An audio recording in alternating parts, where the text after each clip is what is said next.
약 10년 전쯤에 저는 인도로 한 2주 정도 선교 훈련을 다녀온 적이 있었습니다. 공항에서 내리자마자 숙소를 향해 가면서 인도라는 나라를 둘러보기 시작을 했는데요. 저도 처음 방문한 곳이거든요. 그런데 그 주위를 둘러보면서 굉장히 충격을 받았습니다. 왜냐하면 곳곳마다 이 우상이 세워져 있고, 또 집집마다 집 앞에 우상을 세워놓고 섬기는 그들의 모습을 볼 수 있었기 때문에 정말 너무나 큰 충격을 받았습니다.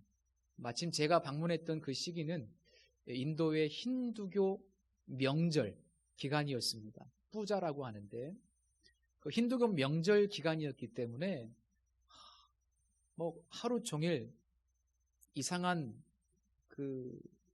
소리가 계속해서 울리고, 그리고 연기도 어디선가 계속 피어나고, 또 아주 크고 흉측하게 생긴 우상들을 곳곳에 세워놓고 사람들이 그곳에서 제사를 드리는 그런 모습들을 보면서 정말 저는 경악을 금치 못했습니다. 이게 말로만 듣던 이런 세상이 있구나. 너무나 큰 충격을 받은 적이 있었습니다. 그러면서 제가 느낀 또 다른 감정이 있다면 그것은 바로 비통함입니다. 너무나 마음이 아팠습니다. 오늘 읽은 본문 말씀을 제가 이렇게 살펴보면서 사도 바울이 그 이방 지역인 아테네에 도착했을 때 그곳에서 느낀 감정이 바로 이 비통함 아니었을까 하는 생각을 하게 되었습니다. 사도 바울은 베레아 지역에서 선교를 하다가 강경한 유대인들의 소동으로 인해서 어쩔 수 없이 또 피신을 할 수밖에 없었죠.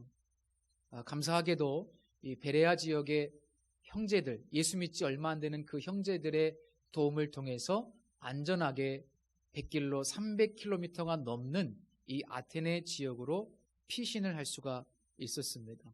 역시 이 여정도 사도 바울이 계획하고 의도한 여정은 아니었던 것 같습니다. 어쨌든 이 아테네 지역에 도착을 했는데, 이 아테네는 전성기를 지나서 막 쇠퇴해가는 도시였습니다. 아시다시피 과거에는 이 아테네가 고대 그리스도의 수도였죠. 그리고 고대 지성사의 심장부와 같은 역할을 했었던 곳입니다. 우리가 들어본 적이 있는 소크라테스라든지 플라톤이라든지 이런 철학자들이 활동했던 무대가 바로 이 아테네 지역입니다. 비록 전성기를 훨씬 지나쳐서 이제는 쇠락해가는 도시이고, 인구도 지금은 채 10,000명도 되지 않는 그런 작은 도시이지만, 그럼에도 불구하고 여전히 학문과 또 문화, 예술의 명성을 보유하고 있었던 이 유서 깊은 도시, 이 도시가 바로 아테네입니다. 사도 바울은 여기서 바울과 실라를 기다리고 있었습니다. 그러면서 홀로 이 아테네를 두루 돌아다닐 그런 기회를 얻게 되었는데, 두루 살펴보다가 너무나 큰 충격을 받게 됩니다. 그 이유는 곳곳에 지금도 유적으로 남아있는 파르테논 신전과 같은 그런 신전들이 이 아테네 지역에는 너무나 많습니다. 그리고 곳곳에 우상들이 세워져 있습니다. 그런 모습들을 보면서 사도 바울은 오늘 말씀에 보면 마음에 격분하였다라고 기록되어 있습니다. 이 표현은 그의 영혼을 억제할 수 없었다라는 뜻입니다. 그의 영혼을 억제할 수 없었다. 그 우상들 뒤에 있는 사단의 세력에 대한 거룩한 분노와 함께 그 사단의 세력에 매여서 온갖 우상을 섬기며 살아가는 이 땅에 죽어가는 수많은 영혼들을 보면서 사도 바울은 마음속에 비통한 마음이 충만했던 겁니다. 그래서 그 마음을 어찌할 수 없어서 혼자 나가서 회당에 들어가서 유대인들과 경건한 사람들에게 복음을 전하기도 하고, 또 장터에서, 이 장터는 물건을 파는 시장일 뿐만 아니라 사상의 시장이라고도 그렇게 불립니다. 장터에 가서 그곳에서 날마다 만나는 사람들과 함께 변론을 합니다. 그 당시 이 아테네 지역에 유행했던 철학 사조는 에피쿠로스 학파, 그리고 스토아 철학이라고 기록되어 있는데, 우리가 이런 철학들의 내용을 다 잘 알지는 못하지만 지향점은 분명합니다. 이 철학들의 지향점은 신을 부정하거나 아니면 모든 어떤 요소들 안에 신적인 요소가 있다. 그래서 신을 부정하는 것은 무신론이라고 하죠. 혹은 모든 존재들 안에 신적인 요소가 있다고 말하는 사상은 범신론이라고 합니다. 그래서 이 철학의 모든 방향은 결국 무신론이라든지 아니면 범신론 쪽으로 가게 되어 있는데, 그 결론은 어디로 가냐면 인간 중심으로 갈 수밖에 없어요. 우리 안에 신적인 요소가 있다고 말하면서 너 자신을 믿고 네 능력을 믿고 네 힘으로 살아가라. 결국은 이렇게 가는 것이죠. 무신론도 마찬가지입니다. 신이 존재하지 않는다고, 혹은 신은 멀리 떨어져 있다고 생각한다면 결국은 인간이 스스로 자기의 삶을 살아가는 것, 어떻게 하면 최선의 삶을 살 수 있는가, 그것이 바로 이 철학들의 궁극적인 결론입니다. 어쨌든 사도 바울은 열심히 회당에 가서 그리고 시장에 가서 복음을 전하게 되는데요, 당시 그가 전한 이 예수가 그리스도라고 하는 복음, 그리고 그 그리스도의 죽으심과 부활 사건을 그 아테네 지역 사람들은 도저히 이해할 수도 없었고 받아들일 수도 없었던 것 같습니다. 왜냐하면 이 헬라인들은 지혜를 굉장히 중요하게 여기는데, 이런 일들은 왠지 이건 어리석어 보이는 일이잖아요. 신이 죽었다, 십자가에서 구원하기 위해서, 그리고 부활했다, 이런 내용들을 어떻게 이 지혜를 추구하는 헬라 사람들이 그것을 받아들일 수 있겠습니까? 참 쉽지 않은 일입니다. 그래서 이 아레오바고 시민들은 사도 바울을 붙들어서 아레오바고라고 하는 재판소로 데리고 갑니다. 여기서 붙들어라는 말은 체포하다라는 의미인데, 이런 표현을 쓴 이유는 당시 아레오바고는 새로운 종교 혹은 사상이나 철학이 유입되는 것을 통제하고 그런 자들의 신분을 조사하는 일종의 감독기관 역할을 했던 곳이기 때문입니다. 22절 이하에 보면 아레오바고에서 사도 바울이 어떤 복음을 전했는지 짧게 요약되어 있습니다. 이 설교는 사도행전에서 유일하게 회당이 아닌 곳에서 이방 사람들에게 전한 설교입니다. 어떤 분들은 이 설교를 듣고 예수 믿은 사람들이 별로 없다라고 하는 이 결과를 보고 마치 이 설교가 실패한 설교다, 잘못된 설교다, 이렇게 말씀하시는 분들도 계세요. 근데 그것은 저는 오해라고 생각을 합니다. 그렇게 말씀하시는 분들이 근거로 드는 성경은 고린도전서 2장 말씀입니다. 이 말씀이죠. 형제들아, 내가 너에게 나아가 하나님의 증거를 전할 때 말과 지혜의 아름다운 것으로 아니하였나니 내 말과 내 전도함이 설득력 있는 지혜의 말로 하지 아니하고 다만 성령의 나타나심과 능력으로 하여 너희 믿음이 사람의 지혜에 있지 아니하고 다만 하나님의 능력에 있게 하려 하였노라. 사도 바울이 아테네 다음에 이제 고린도로 가는데, 고린도의 편지에 이렇게 썼다고 해서 아테네에서 설교를 실패했다, 그래서 이제는 오직 복음만 전했다, 이렇게 해석하시는 분들이 계세요. 그런데 그건 잘못된 해석인 것 같습니다.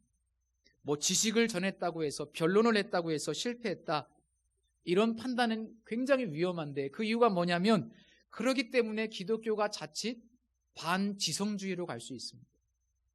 반문화주의로 갈 수 있습니다. 그래서 많이 그런 말씀을 하십니다. 묻지 말고 그냥 믿어. 믿으면 돼. 믿으면 이해할 수 있어. 믿으면 알게 돼. 이렇게 말씀하시는데, 이게 틀린 말은 아니지만 온전한 말도 아니에요. 신학이라고 하는 것, 신앙이라고 하는 것은 이해를 추구해야만 합니다. 그래야 더 깊어집니다. 그래야 흔들리지 않습니다. 근데 그냥 묻지 말고 덮어놓고 믿으라고 하니까 이 지성인들이 교회에 접근하기가 사실 쉽지 않은 거예요.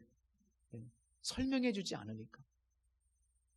바울의 전도가요, 당장에는 열매를 별로 못 맺는 것처럼 보이지만 그렇지 않습니다. 100년, 200년이 지나면요, 이 아테네에서 푸블리우스, 콰드라투스, 우리 성도님들이 들어본 적이 없는 아리스티데스, 아테나고라스, 이런 수많은 훌륭한 감독들과 순교자들이 배출됩니다. 그리고 이 아테네에 기독교 학교가 세워지게 되어서 바질이라는 아주 유명한 선생님, 그리고 그레고리라고 하는 유명한 선생님, 이런 사람들이 이 아테네에서 정말 이 지적인 수준을 갖춘 하나님의 백성들이 여기서 세워져서 수많은 그런 역할들을 감당해냅니다. 교회 역사 속에서. 결과적으로요, 바울이 복음을 잘못 전한 것도 아니고요, 실패한 것도 아니에요. 사실 사도 바울은 여기서 저 정말 답답하게 우상에 매여서 살아가는 사람들에게 복음을 전한 겁니다. 복음입니다. 그런 관점에서 우리가 이 설교를 들을 수 있어야 됩니다. 사도 바울은 먼저 너희를 보니 범사에 종교심이 많다라고 이야기하죠. 이 종교심이라고 하는 것, 어떤 의미에서 이것은 하나님께서 창조하신 인간의 마음속에 들어있는 영적인 성품, 즉 영성이라고 볼 수도 있습니다. 인간의 깊은 내면에는 본질적으로 하나님을 향한 열망이 있어요. 하나님에 대한 감각이 존재합니다. 인간의 깊은 마음속에서는 신을 찾고 있습니다. 그래서 어거스틴이 이런 유명한 말을 하지 않았습니까? 당신은 우리를 당신을 향해서 살도록 창조하셨으므로 우리 마음이 당신 안에서 안식할 때까지는 평안하지 않습니다. 진리입니다. 그리고 이어지는 23절 말씀에 보면 너희가 위하는 것들이라는 표현이 나오는데, 여기서 위하는 이라는 단어는 섬기는 이라는 뜻입니다. 그러니까 에피쿠로스 학파라든지 혹은 스토아 철학이라든지 결국은 무신론이나 혹은 범신론을 지향할 수밖에 없고, 그러다 보면 철학이라고 하는 것은 인간 중심으로 갈 수밖에 없는데, 인간의 능력으로, 인간이 마치 신인 것처럼 그렇게 자기 자신의 능력으로 살아갈 것을 이야기할 수밖에 없는데, 그런데 그들의 삶을 가만히 들여다보니까 그들의 삶은 모순적이게도 여전히 다양한 신들을 찾고 섬기고 있다는 것을 사도 바울이 지적하는 겁니다. 아니, 너희들의 철학은 분명히 인간의 능력으로 인간 중심적으로 잘 살 수 있을 것 같은 그런 철학을 갖고 있는데 왜 너희들은 그렇게 신을 찾고 우상을 섬기고 그렇게 살아가느냐? 사실은 사도 바울이 이런 이야기를 하고 있는 거예요. 이런 모습은 지금 우리가 살고 있는 이 세상의 모습과 굉장히 비슷합니다. 세상은 이런 이야기를 합니다. 인간이 우주의 중심이라고. 그리고 자기 삶의 주인은 자기 자신이라고 막 떠들어댑니다. 네 생각대로 해. 네가 하고 싶은 대로 살아. 네가 원하는 대로 해. 할 수 있어. 세상은 그렇게 계속 이야기하지 않습니까? 그런데 아이러니하게도요, 점집들은 계속 늘어나고 있고요, 무속인들은 기하급수적으로 증가하고 있고요, 지금 100만 가까이 된답니다. 목사들 많다고 이야기할 거 없어요. 무속인들 지금 엄청나게 증가하고 있어요. 그리고 상대적으로 지금 이 시대를 보십시오. 정신적인 질병들이 얼마나 많이 증가하고 있습니까? 왜 이런 현상이 벌어집니까? 인간이 마치 자기 능력과 자기 힘으로 잘 살아갈 수 있을 것처럼 그렇게 세상의 철학들, 사상들은 이야기하지만, 그러나 살아보니 그게 아니거든. 그러니까 또 다른 대상들을 찾아가는 거예요. 감당할 수 없으니까 정신적으로 질병들이 생겨버리는 거예요. 사도 바울은 너희가 섬기는 것들을 보다가 알지 못하는 신에게라고 새긴 단도 보았다라고 이야기합니다. 알지 못하는 신, 그 알지 못하는 신에 관한 내용은 이렇습니다.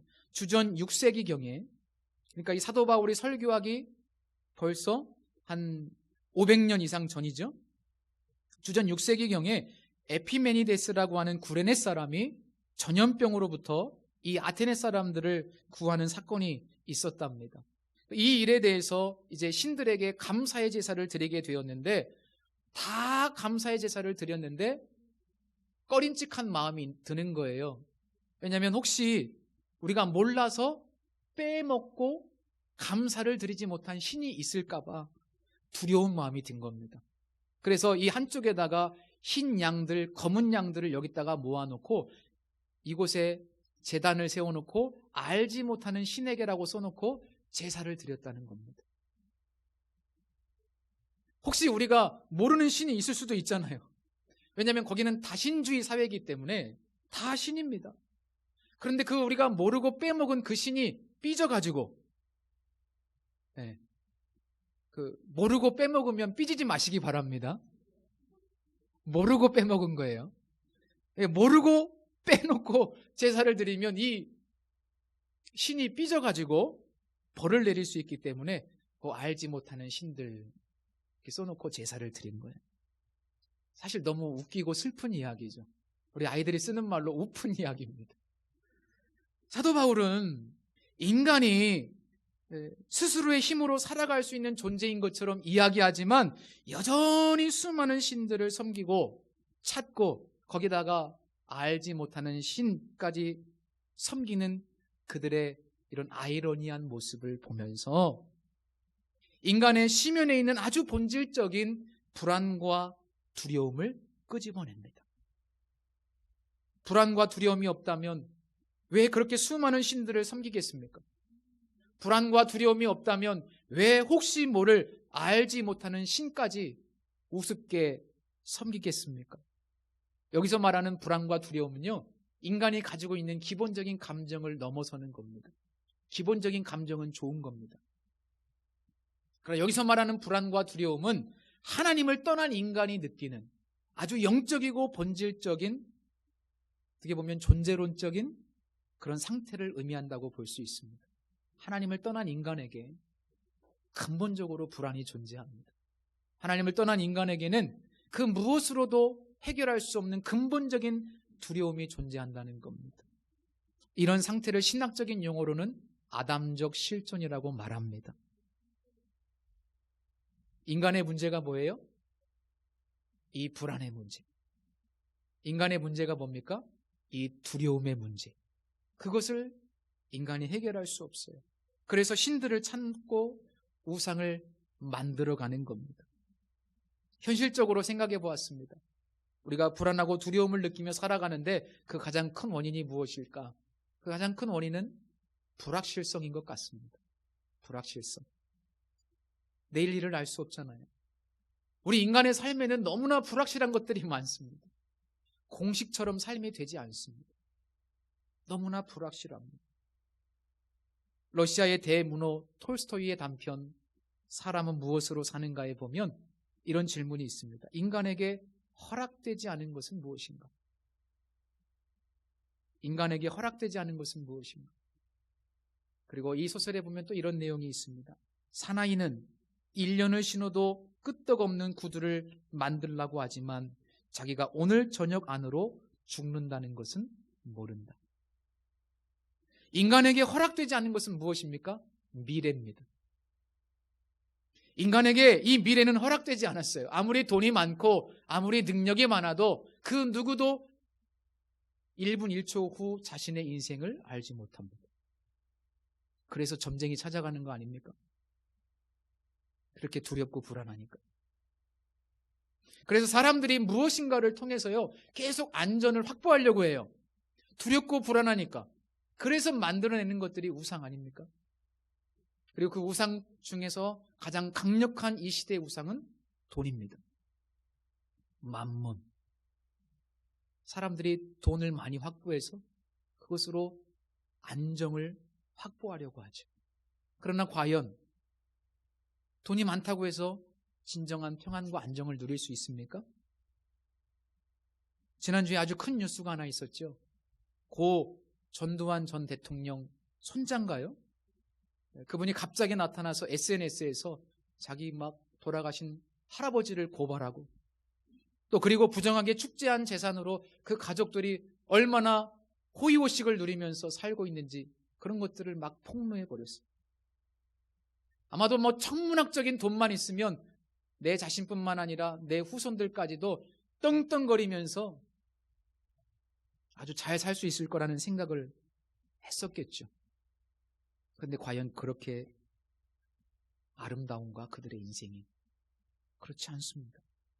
온갖 비리와 폭력이, 또 이런저런 심각한 가정 문제, 정신적인 질병, 그래서 마약에 손을 대기도 하고 가족끼리 서로 원수처럼 지내기도 하고, 정말 이루 말할 수 없는 고통 속에서 저는 그런 생각이 들었어요. 돈과 함께 죽어가고 있는 인생들이다. 그것이 자신들을 죽이는 것을 모르고 정말 비참하게 죽어가는 모습을 그들의 가족 사이에서 볼 수 있지 않습니까? 아무리 돈이 많으면 뭐예요?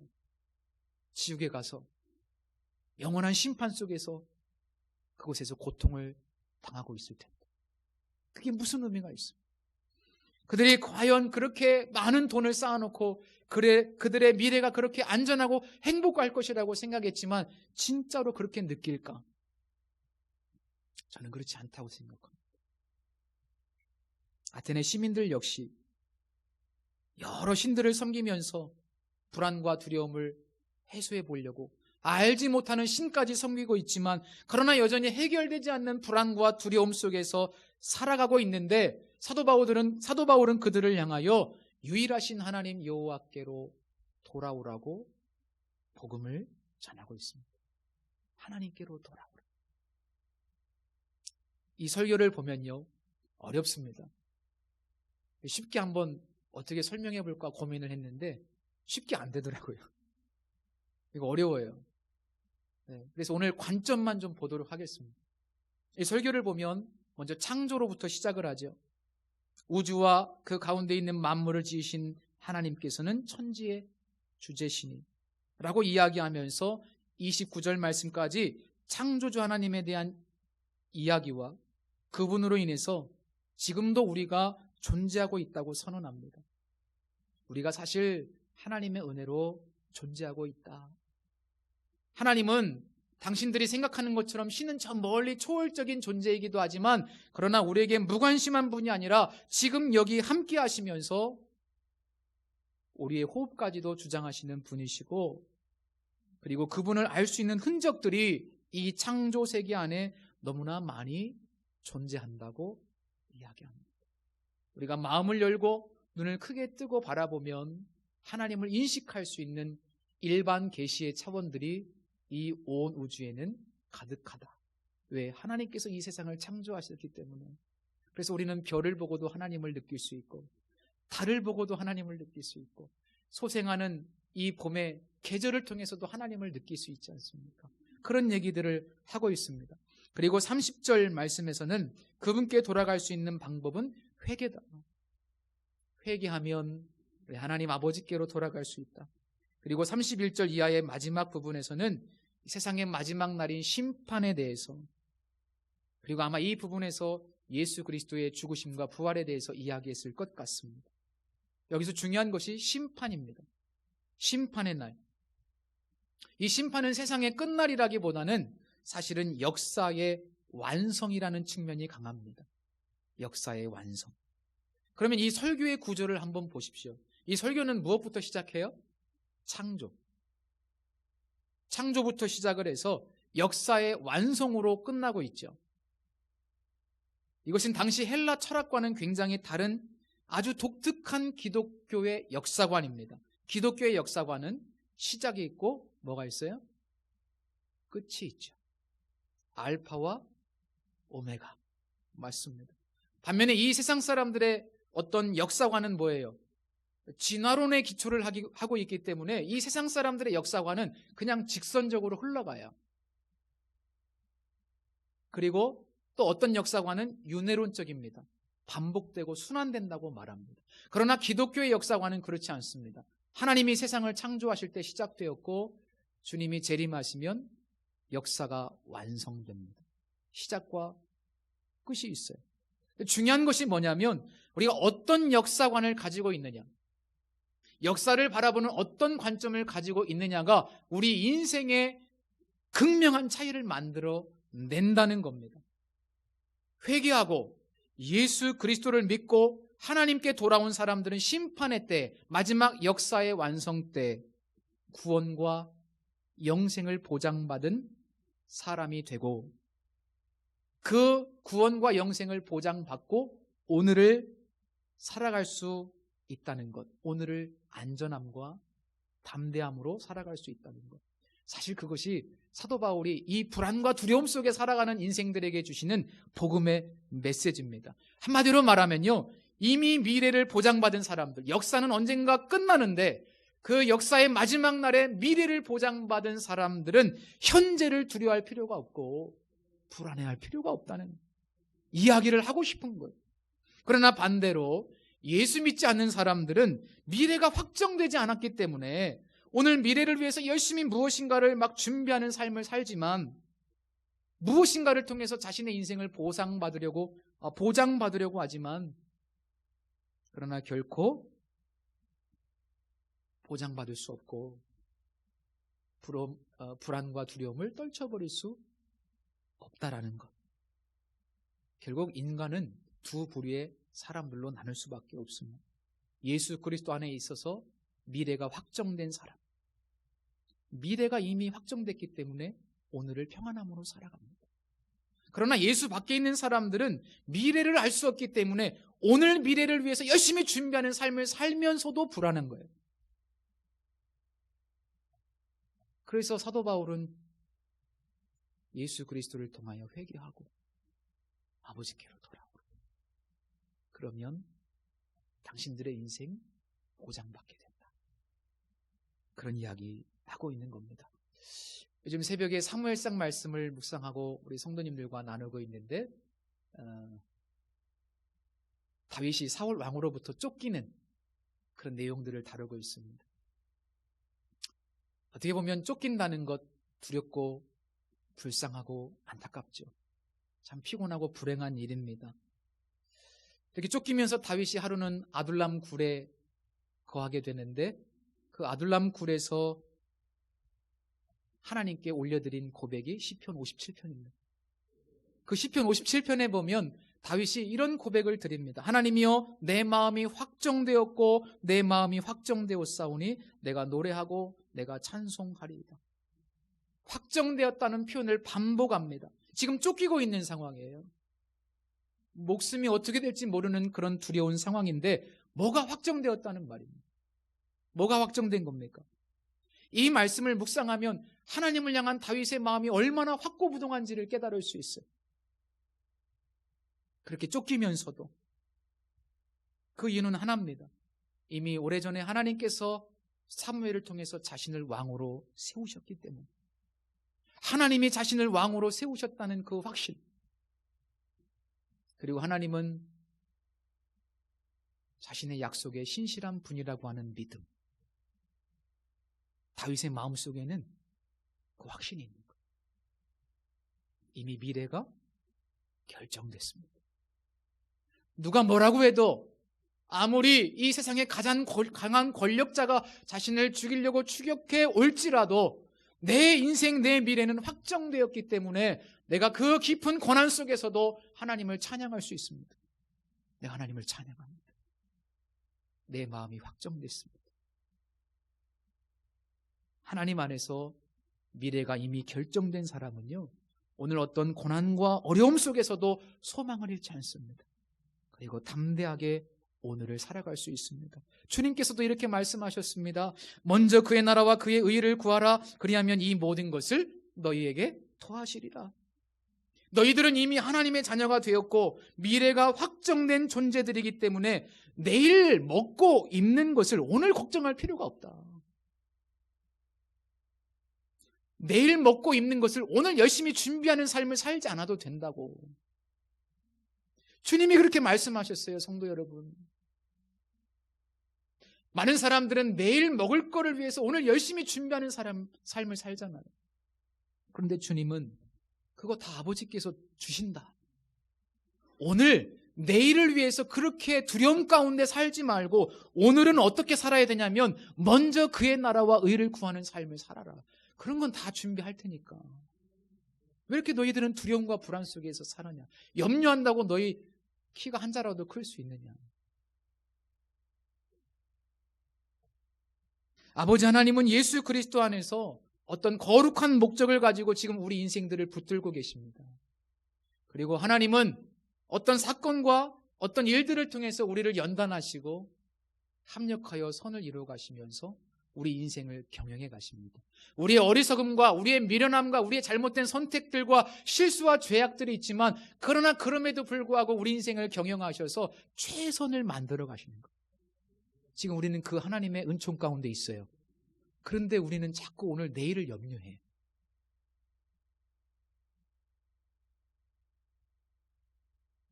한번 우리 스스로에게 질문해 보십시오. 우리는 하나님의 나라가 이 땅에 이루어지는 일에 더 관심이 많은가? 아니면 내일 내가 먹고 살 것을 위해서 오늘 고민하고 염려하는 삶을 살고 있는가? 내 미래 때문에 혹은 내 자식들의 미래 때문에 그들의 미래를 만들어주기 위해서 오늘 내가 고민하고 살아가는 것. 여러분, 우리의 우선순위 어디에 있습니까? 정말 우리는 믿음이 있는 사람입니까? 저도 믿음이 없을 때가 많아요. 그래서 내일을 염려할 때가 있어요. 내일 어떻게 하지? 어떻게 하지? 늘 그런 두려움이 저에게 엄습할 때가 있어요. 그런데 주님은 말씀하세요. 너의 미래는 이미 결정됐다. 하나님이 너의 미래를 보장하신다. 사도 바울이 그렇게 선포합니다. 당신들 그렇게 두렵고 불안에 떨면서 살고 있는데 하나님께로 돌아오면 당신들의 인생은 다 보장된다. 그렇게 살지 마라. 회개하고 돌이켜라. 먼저 그의 나라와 의를 구하라. 주님이 말씀하십니다.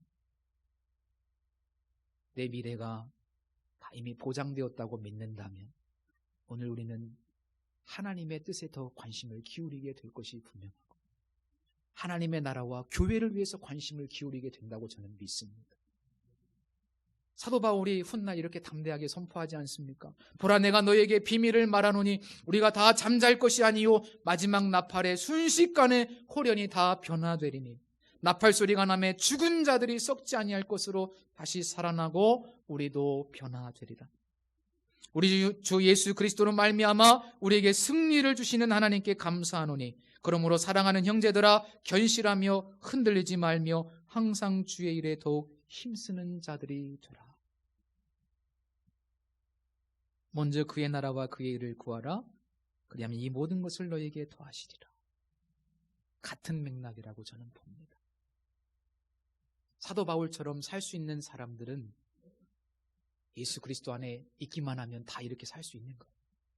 특별한 것이 아니라 이게 일반적인 삶입니다. 예수 그리스도 안에 있으면 이렇게 살 수 있죠. 그러나 예수 그리스도 밖에 있다면 여전히 아테네 시민들처럼 살 수밖에 없습니다. 하나님은 우리 인생을 책임지십니다. 이미 자신의 전부를 주셨기 때문에 이미 사랑하는 아들을 우리에게 다 주셨어요. 이건 우리를 책임지신다는 사인입니다. 그리고 하나님은 우리의 인생을 하나님이 뜻하신 바대로 경영하셔서 완성해 가실 겁니다. 그래서 오늘 우리는 확정된 미래를 붙들고 오늘을 담대하게 살 수 있는 거예요. 세상 사람들은 미래를 위해서 오늘을 답답하게 살아가지만 우리는 미래가 이미 끝났기 때문에 오늘을 담대함으로 살 수 있습니다. 이것이 바로 복음이고 아테네 시민들에게 선포한 사도 바울의 메시지입니다. 다시 한번 기억하십시오. 먼저 그의 나라와 그의 의를 구하라. 그리하면 이 모든 것 너에게 더하시리라. 기도하겠습니다. 하나님, 우리는 복음이 무엇인지, 복음을 통해서 하나님께서 우리에게 주신 것이 무엇인지 때로는 의심하고 그래서 염려하고 불안하고 두려울 때가 많습니다. 하나님의 나라와 의를 먼저 구하라고 했지만 여전히 불안한 미래 때문에 내가 하나님께 충성하지 못할 때가 많습니다. 주여, 우리에게 믿음을 더하여 주옵소서. 우리는 이미 확정된 미래를, 이미 결론을 알고 있기 때문에 오늘을 믿음으로 살아가야만 하는 존재라고 주님이 말씀하십니다. 그 믿음을 우리에게 주옵소서. 예수님의 이름으로 기도드립니다. 아멘.